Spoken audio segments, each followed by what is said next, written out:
नमस्कार, हिंदनामा न्यूज पर आप सभी का स्वागत है। बंगाल आरजी कर मामला, स्वयं संगठित वाला व्यापक संघर्ष। बंगाल आरजी कर मामले की लड़ाई हर भारतीय की लड़ाई है। चलिए आपको कार्यक्रम में बताते हैं संघर्ष के कुछ अद्वितीय पहलू। When white coat turns red, society turns black. A rage against rape, demanding justice for victim. Let's be unite against heinous crime in RG Kar Medical College and Hospital. Rape यानी दुष्कर्म, पीड़ितों के लिए न्याय की लड़ाई के सामूहिक अनुभव की रोशनी में आरजी कर मामले में बंगाल का आंदोलन कई मामलों में अनूठा है। बता दें, पिछली बार भारत में 2012 में निर्भया मामले में अत्याचार के खिलाफ व्यापक सार्वजनिक प्रतिक्रिया देखी गई थी, जो राजनीतिक या संगठनात्मक लामबंदी की तमाम सीमाओं को तब पार कर गई थी। अब इस बार आरजी कर मेडिकल कॉलेज एंड हॉस्पिटल के दुष्कर्म की भयावह घटना के 2.5 महीने बाद भी इस संघर्ष में जन भागीदारिता और इसकी ताजगी उल्लेखनीय और अनूठी है। यह एक व्यापक आधार वाला और मुख्य रूप से स्वयं संगठित भागीदारी पर आधारित व्यापक संघर्ष है।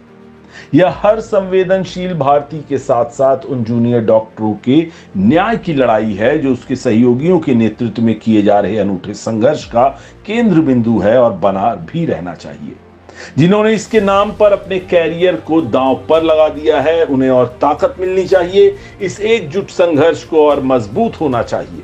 यह संघर्ष शहरी और मध्यम वर्ग पर आधारित है, लेकिन ग्रामीण क्षेत्रों में भी इस आंदोलन के फैलाव से सभी तबकों के लोगों में इसकी गूंज देखी जा सकती है।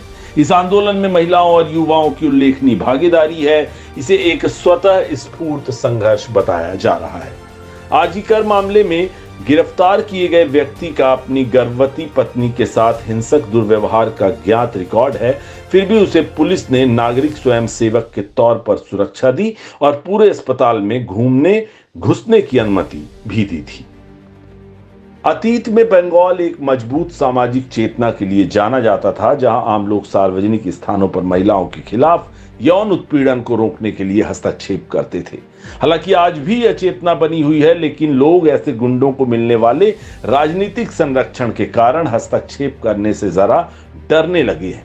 आज बंगाल में ऐसे आवश्यक सामाजिक हस्तक्षेपों को समर्थन मिलने के बजाय उनके खिलाफ हिंसा होने की संभावना अधिक होती है। ऐसे माहौल में अपराधी फलते फूलते हैं।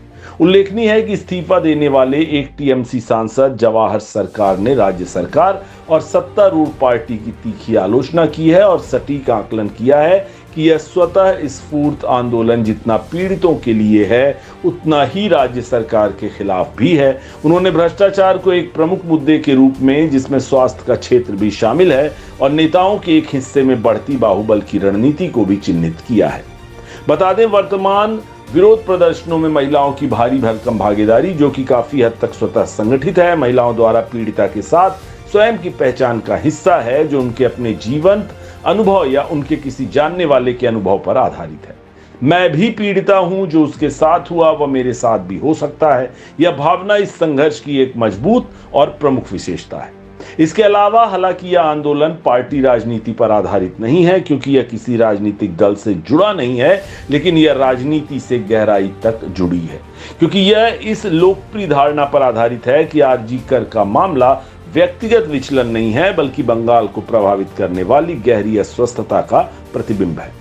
इसमें कोई संदेह नहीं है कि सत्तारूढ़ पार्टी के नेताओं के नेतृत्व में आपराधिक और भ्रष्ट गठजोड़ का पर्दाफाश हो गया है। यह संघर्ष अब जवाबदेही और सजा की मांग करता दिख रहा है। मृत पीड़िता एक ऐसी युवा महिला थी जो अपने मरीजों का जीवन बचाने और उनकी सेवा करने के लिए एक डॉक्टर के रूप में अपने पेशे के प्रति समर्पित थी। उसका क्रूरतापूर्वक बलात्कार किया गया और उसकी हत्या कर दी गई। यह एक भ्रष्ट गठजोड़ द्वारा समर्थित एक संस्थागत अपराध है।